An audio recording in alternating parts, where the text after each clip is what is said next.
देखिए अगला टॉपिक जो है साइटोप्लाज्म है आपका। तो आपको साइटोप्लाज्म के बारे में जनरली तो पता ही है कि साइटोप्लाज्म जो फ्लूइड लाइक कंटेंट होता है सेल के अंदर उसको साइटोप्लाज्म कहेंगे। इसमें क्या-क्या होता है? 90% water, 7% protein, 2% carbohydrate, 1% inorganic mineral and vitamins वगैरह होता है। तो ये आपको लिखना ही लिखना है, ठीक है ना? उसके बाद आपको क्या करना है कि जो यहाँ पर इसका फंक्शन है, वो आपको ध्यान देना है। इसका फंक्शन क्या है? जैसे कि cytoplasm helps in intracellular distribution of enzyme, mineral and other biomolecules within the cell। यानी कि जो सेल के अंदर जो चीजें होती हैं, मतलब मैंने अगर कोई फूड दिया तो वो पहले साइटोप्लाज्म तक जाएगा, फिर जाके बाकी सेल ऑर्गेनल्स को मिलेगा। वो तो जनरली सी बात है कि अगर आप रूम के अंदर डिओड्रेंट की बोतल को स्प्रे करेंगे तो डिओड्रेंट पूरे रूम में स्प्रे होगा। तो उसी तरीके से फूड भी अगर सेल में जाएगा तो पहले साइटोप्लाज्म में मिक्स होगा तब बाकी में जाएगा वो। तो ये जनरल वर्क है, आपको ये पूरे याद नहीं करने हैं।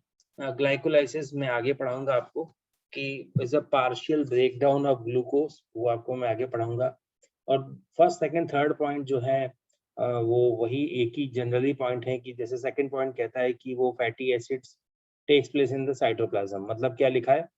Synthesis of different types of biomolecule, मतलब जो फॉर्मेशन होता है मॉलिक्यूल्स का जिसमें कि nucleotides, fatty acids takes place in cytoplasm. Nucleotides आपको याद करिए, अभी मैंने डीएनए का बताया था आपको, वही चीजें हैं। उसके बाद फैटी एसिड वो भी आपको मैं आगे बताऊंगा। वैसे तो वो बता भी सकता हूँ कि वो प्रोटीन वो फैट के सिंपल फॉर्म को फैटी एसिड्स वगैरह कहेंगे। Cytoplasm helps in the exchange of material between different cell organelles, ये भी आपको पता ही है। तो ये लिखना नहीं है आपको, केवल आपको क्या करना है ये लिख देना। उसके बाद में आप लिख देना इसमें फंक्शन में आप एक दो पॉइंट्स जो आपको लगे, सेकंड पॉइंट छोड़ के फर्स्ट पॉइंट लिख देना, और सेकंड छोड़ के थर्ड पॉइंट लिख देना। बस ग्लाइकोलाइसिस रहने देना, वो मत लिखना, वो आगे आएगा ही आएगा। अब यहाँ से मेन टॉपिक स्टार्ट होता है जिसका नाम है सेल ऑर्गेनेल्स। कौन कौन से सेल ऑर्गेनेल्स हैं सेल के अंदर, उन्हें हम जानेंगे। क्या क्या वो करते हैं उन्हें हम जानेंगे। उनके बारे में ये समझेंगे कि वो किस तरीके के चीजों से मतलब बहुत डिटेल में टॉपिक है। तो जैसे पहला टॉपिक है हमारा एंडोप्लाज्मिक रेटिकुलम। एंडोप्लाज्मिक रेटिकुलम जो है न्यूक्लियस के साइड बाय साइड पाया जाता है। पहले तो हम लोकेशन की बात करेंगे। तो इसमें क्या है कि endoplasmic reticulum is complicated and interconnected system of membrane bounded channel and tubules, यानी कि ये मेम्ब्रेन बाउंडेड ऑर्गेनेल होते हैं। It spread throughout the cytoplasm and it is continues with the plasma membrane and nuclear membrane। तो ये दो line आपको लिखनी है यहाँ से यहाँ तक। उसके बाद ये लाइन चेंज कर देनी है, मतलब पैराग्राफ चेंज करना है और उसके बाद लिखना है endoplasmic reticulum is of two types. ये स्पेस देना है यहाँ बीच में, टाइप्स के बाद यहाँ पर स्पेस आएगा, रफ एंड स्मूथ, ये लिखना। स्पेस देके ही मतलब नीचे के सेकंड पैराग्राफ से लिख रहे हैं। The membrane of rough ER, याद रखिएगा रफ एंडोप्लाज्मिक में माइन्यूट ग्रेन्यूल्स पाए जाते हैं राइबोसोम्स के आउटर सरफेस पे, ये भी लिखना है आपको। The membrane of smooth ER do not be a ribosome. तो ये बात आपको बस इतनी ही लिखनी है यहाँ से लेके यहाँ तक, जो कि मैंने आपको समझा दी। अच्छा, यहाँ से चेंज करना है इसको टू टाइप से, यहाँ से जो लाइन आएगी इसको आपको पैराग्राफ चेंज करके लिखना है। उसके बाद आगे आएंगे जब हम लोग तो डिफरेंस आएगा। मेन टॉपिक इसका डिफरेंस होता है, मेन टॉपिक ये आप याद रखिएगा। हम डिफरेंस आपको डिटेल में समझा रहे हैं। SER मतलब स्मूथ एंडोप्लाज्मिक रेटिकुलम, RER मतलब रफ एंडोप्लाज्मिक रेटिकुलम। तो इसका कंपोनेंट क्या है? मेड अप ऑफ ट्यूब्यूल, और इसमें made up of cisternae and vesicle. Tubule मतलब ट्यूब लाइक होती है, फ्लूइड फिल्ड ट्यूब्यूल्स, फ्लूइड जैसे कि जलेबी आप जानते हो उसी तरीके की ट्यूब्स होती हैं, उनको ट्यूब्यूल्स कहा जाता है। सिस्टर्नी एंड वेसिकल, सिस्टर्नी थोड़ी छोटी होती है, वेसिकल्स बिल्कुल छोटे छोटे से गोल गोल से वैक्यूल्स जैसी दिखाई देती है, तो उनको वेसिकल्स कहा जाता है। अच्छा, राइबोसोम्स इसमें एब्सेंट होते हैं, आपको बताया था अभी मैंने। SER के जो सरफेस है वो स्मूथ होती है, उसमें राइबोसोम नहीं होते हैं, आरईआर में पाए जाते हैं। पोजीशन किधर है भाई? Mainly present near the cell membrane, ये आप याद रखना, ये बहुत इंपॉर्टेंट पॉइंट है ये, कि सेल मेम्ब्रेन के पास में पाया जाता है। Mainly present near the nucleus, ये भी बहुत इंपॉर्टेंट पॉइंट है। अच्छा, अब बहुत अगला पॉइंट ये भी अच्छा है कि फंक्शन, आरईआर का फंक्शन तो एक ही है, प्रोटीन सिंथेसिस करना। क्यों? क्योंकि उसके पास राइबोसोम है। ये पॉइंट कई बार पूछा जाता है कि who helps in the formation of protein, तो आपको याद रखना है राइबोसोम। एंड अगर पूछा जाए एंडोप्लाज्मिक रेटिकुलम के पर्सपेक्टिव से, तो आरईआर का नाम याद रखना। इसमें अब देखो यहाँ पर क्या है, ये दो काम करता है। क्या काम कर रहा है? हेल्प करता है स्टेरॉइड्स, लिपिड्स। स्टेरॉइड मतलब क्या होते हैं? आपने बहुत बार स्टेरॉइड्स का नाम सुना होगा, आजकल भी सुन रहे हैं, कोरोना के टाइम पे भी सुन रहे हैं कि स्टेरॉइड लेने पे जो है फंगस डिजीज हो रही लोगों को, ब्लैक फंगस, व्हाइट फंगस, ये जो लोग स्टेरॉइड ज्यादा ले लेते हैं उन्हें हो जाता है।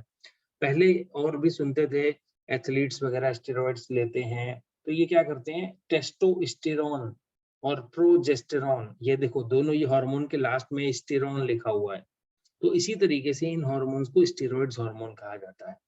तो जब ज्यादा देते हैं तो एक्साइटमेंट क्रिएट होता है, बहुत ज्यादा, बहुत जोश बढ़ता है इस तरीके से, तो वो स्टेरॉइड हार्मोन यही बनाते हैं। लिपिड्स मतलब जो हम जानते हैं फैट वगैरह। पॉलीसेकेराइड वो भी हम जानते हैं, कार्बन ग्लूकोज के कॉम्प्लेक्स फॉर्म को पॉलीसेकेराइड कहते हैं, सिंथेसिस, यानी ये इतनी चीजें बनाने का काम करते हैं।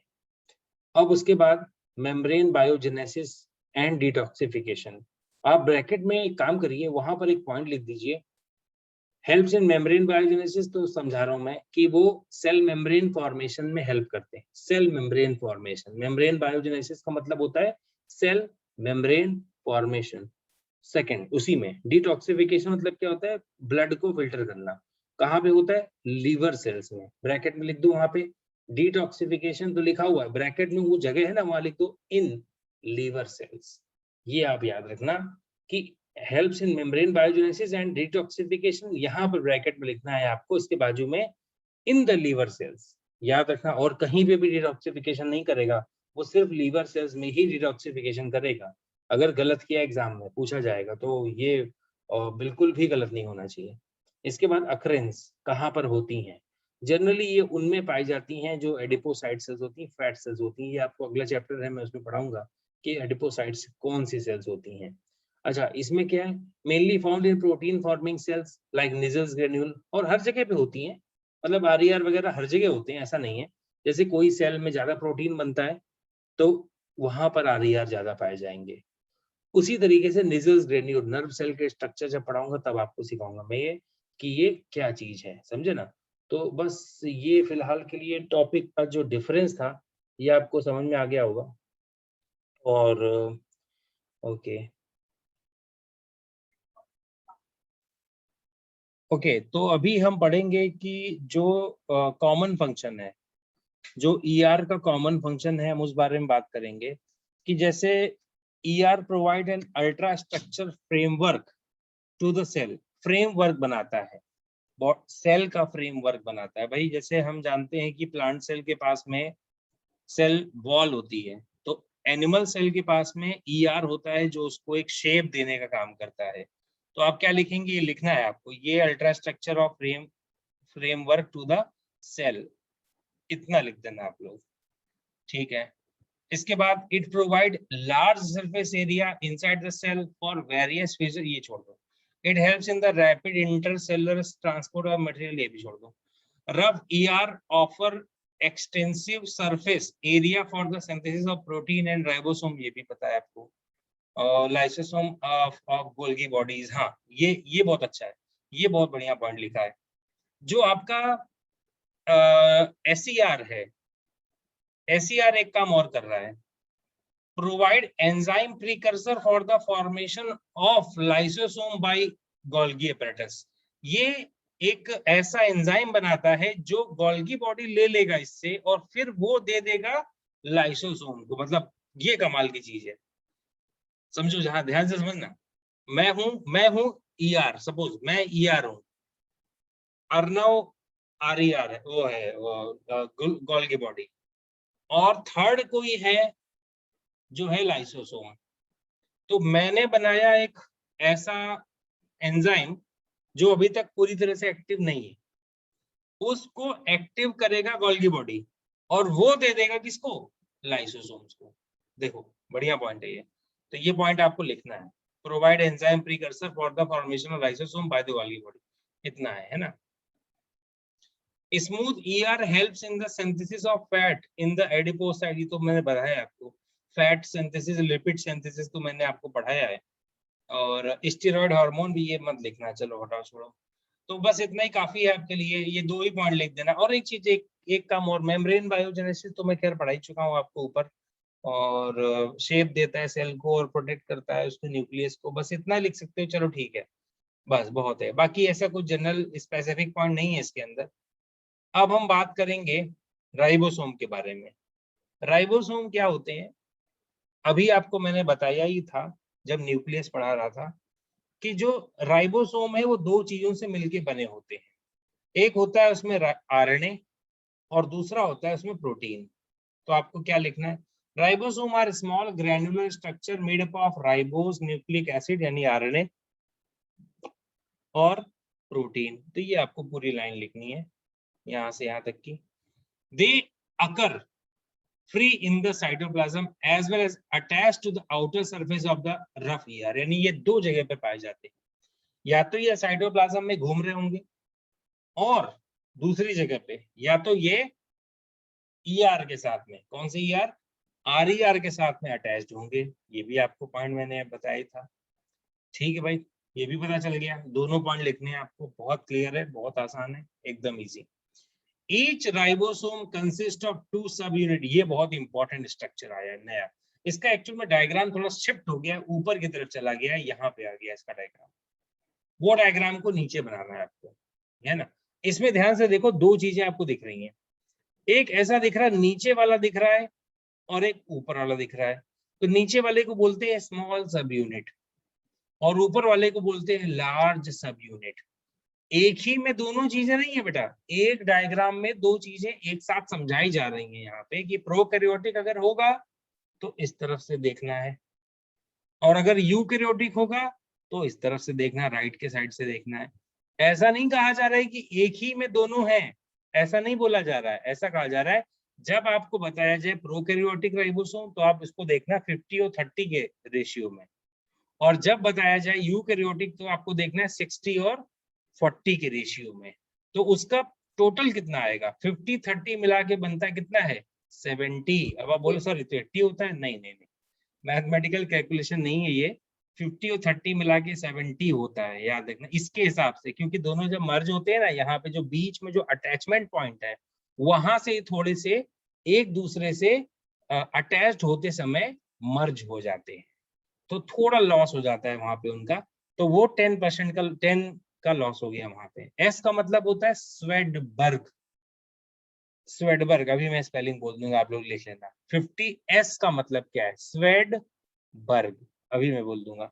उसके बाद क्या है, अगर आप राइट साइड को देखेंगे तो 60 और 40 दिखेगा, लार्ज सब यूनिट। ये क्वेश्चन आता है कई बार एग्जाम में, याद रखना, मैं पूछूंगा आपसे, या कोई भी ऐसा एग्जाम में भी आ सकता है कि in eukaryotic cell the ratio of small and large सब यूनिट इज, तब आपको वहां पे लिखना पड़ेगा 60 एंड 40, याद रखना, इस बात को भूलना मत। और प्रोकैरियोटिक में 50 और 30। ओके, तो ये बहुत आसान है। अच्छा, ईच राइबोसोम, हाँ ये लार्ज सब unit at the time of protein synthesis में many ribosome carried messenger RNA from the structure called polyribosome polysome. हाँ, ये लास्ट लाइन थोड़ी सी एक हायर लेवल की है, यहाँ तक तो आपको लिखना ही लिखना है, ये तो कंपलसरी है ही है, यहाँ से लेके यूनिट तक आपको लिखना है। अब आगे की बात क्या है, एक नया स्ट्रक्चर समझो, जब हम प्रोटीन बनाएंगे तो प्रोटीन बनाने के लिए क्या करना पड़ता है, कई सारे राइबोसोम्स को एक साथ रखना पड़ता है, समझो इस बात को। प्रोटीन बनाने के लिए कई सारे राइबोसोम्स को एक साथ रखना पड़ता है, उस स्ट्रक्चर को बोलते हैं पॉलीराइबोसोम या पॉलीसोम। अब ये तो पता चल गया कि कई सारे राइबोसोम्स को मिला के पॉलीसोम्स कहेंगे, लेकिन अब ये भी समझो कि वो किससे अटैच होते हैं। तो वो अटैच होते हैं mRNA से। आरएनए को ये बना, आरएनए से ये बना होता है, और कुछ एक्स्ट्रा आरएनए भी होते हैं सेल में जो घूम रहे होते हैं इधर-उधर। तो जैसे कि रस्सी होती है, हम उस पे कपड़े फैलाते हैं, उसी तरीके से एक एक धागा जैसा होगा, जिसके ऊपर क्या किया जाएगा, यहाँ पे हम क्या देखेंगे कि जो ये है, मतलब कि राइबोसोम का जो स्ट्रक्चर है, वो मैं आपको दिखा रहा हूँ, एक ही मिनट। देखिए, ये जो डायग्राम मैं आपको अभी दिखा रहा हूँ, ये वही डायग्राम है जो अभी मैं पॉलीसोम्स की बात कर रहा था। यहाँ पे क्या हो रहा है, देखो छोटे-छोटे से जो ब्राउन कलर के आपको दिख रहे हैं, ये राइबोसोम है। उसके बाद ये जो ब्लू कलर का जो स्ट्रक्चर दिख रहा है, इसको एमआरएनए कहते हैं। इसमें ये प्रोसेस तो अभी आप मत समझो, क्योंकि ये समझ में नहीं आएगा। ये आरएनए फॉर्मेशन का प्रोसेस चल रहा है। और ये दिख रहा है आपको, ये ग्रीन कलर का जो थ्रेड जैसा बन रहा है, इसको आरएनए कहेंगे। ये जो यहाँ पे देखो अलग हो गया ये। तो ये तो खैर अभी आप उतना डिटेल में मैं नहीं जाऊंगा, मैं धीरे-धीरे ही बताऊँ। जैसे मैंने आपको डीएनए के बारे में एक्स्ट्रा पढ़ाया है, उसी तरीके से मैं और भी चीज़ों के बारे में आपको धीरे-धीरे एक्स्ट्रा पढ़ाऊँगा। पर जो है, हाँ, जो है कि हर एक चीज़ पढ़ना तो ठीक होता है, लेकिन उसको याद रखना भी ज़रूरी होता है। मैं यहाँ पे एक बात कह रहा हूँ आपसे, यहाँ जो दिया जा रहा है अच्छा। कि 1 minute.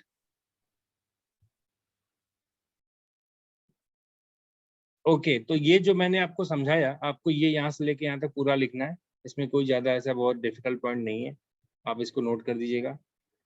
S for Svedberg unit होता है, मैंने ये देखिए सामने सेंट्रल मतलब लिख दिया है इसकी स्पेलिंग, तो याद रखिएगा। सेडिमेंटेशन मेथड या सेंट्रिफिकेशन मेथड जो है उस इन साइंटिस्ट ने डिस्कवर किया था। तो इन्होंने भी ऐसे ही ये डिस्कवर किए थे दो, कि एक जो हैवी मॉलिक्यूल है राइबोसोम का, वो नीचे रह जाता है, और जो लाइट मॉलिक्यूल है वो ऊपर आ जाता है, इसलिए इन्होंने ऐसा बोला था। दोनों राइबोसोम्स का काम तो सेम है, ऐसा कुछ काम में डिफरेंस नहीं है, बस साइज का डिफरेंस है जो कि मैंने पढ़ा दिया है। बाकी इसमें कोई ऐसा बहुत डिफिकल्ट पॉइंट नहीं है, इसलिए मैं इसको आगे बढ़ रहा हूँ कि फंक्शन लिख देना यहाँ पे जो भी दिया गया, प्रोटीन वगैरह जो भी है। इसके बाद देखिए, हमने आज ईआर पढ़ लिया, बहुत इंपॉर्टेंट टॉपिक था। हमने राइबोसोम पढ़ लिया। अपना नेक्स्ट टॉपिक होगा माइटोकॉन्ड्रिया। जनरल इंफॉर्मेशन में आपको जो कि ये